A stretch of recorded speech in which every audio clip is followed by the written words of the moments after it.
I rise on behalf of the LGBTQ caucus, but instead of doing the usual talking points, I think I share the personal experience that the senator from Gardena just mentioned. In 1968, on April 4th, I was 18.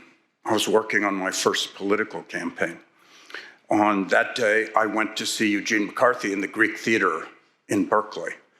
And on the way home with my friends, the news came over that something had happened in Memphis.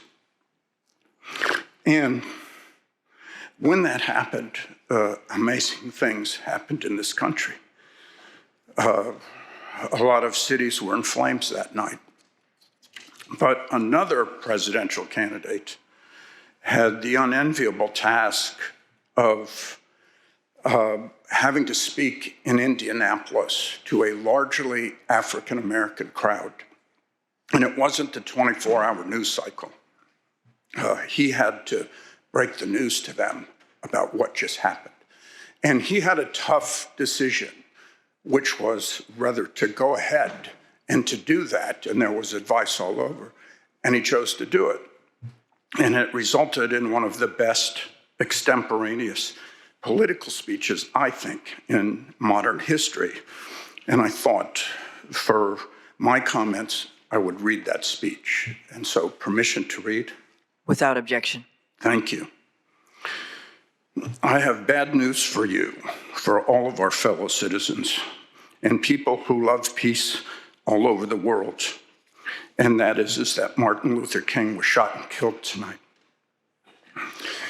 Martin Luther King dedicated his life to love and to justice for his fellow human beings, and he died because of that effort. In this difficult day, in this difficult time for the United States, it is perhaps well to ask what kind of a nation we are and what direction we want to move in. For those of you who are Black, considering the evidence there evidently is that there were white people who were responsible, you can be filled with bitterness, with hatred, and a desire for revenge.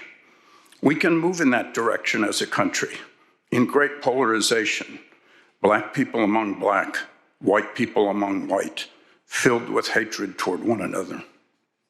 Or we can make an effort, as Martin Luther King did, to understand and to comprehend and to replace that violence, that state of bloodshed that is spread over our land, with an effort to understand with compassion and love. For those of you who are Black and are tempted to be filled with hatred and distrust at the injustice of such an act against all white people, I can only say that I feel in my own heart the same kind of feeling. I had a member of my family killed, but he was killed by a white man. But we have to make an effort in the United States. We have to make an effort to understand, to go beyond these rather difficult times. My favorite poet, who was Greek, wrote, "In our sleep, pain cannot forget. Pain which cannot forget falls drop by drop upon the heart until in our own despair, against our will, comes wisdom through the awful grace of God." What we need in the United States is not division. What we need in the United States is not hatred. What we need in the United States is not violence or lawlessness, but love and wisdom, and compassion toward one another, and a feeling of justice toward those who still suffer within our country, whether or not they are white or they be Black. So I ask you tonight to return home, to say a prayer for the family of Martin Luther King. That's true, but more importantly, to say a prayer for our own country, which all of us love, a prayer for understanding and that compassion and which I spoke. And he ended with, let us dedicate ourselves to that and say a prayer for our country and for our people. And that night, as cities burned across the country, there was one city that was quiet and peaceful, and it was Indianapolis because of this speech. So in that spirit, I ask that we support SCR 48.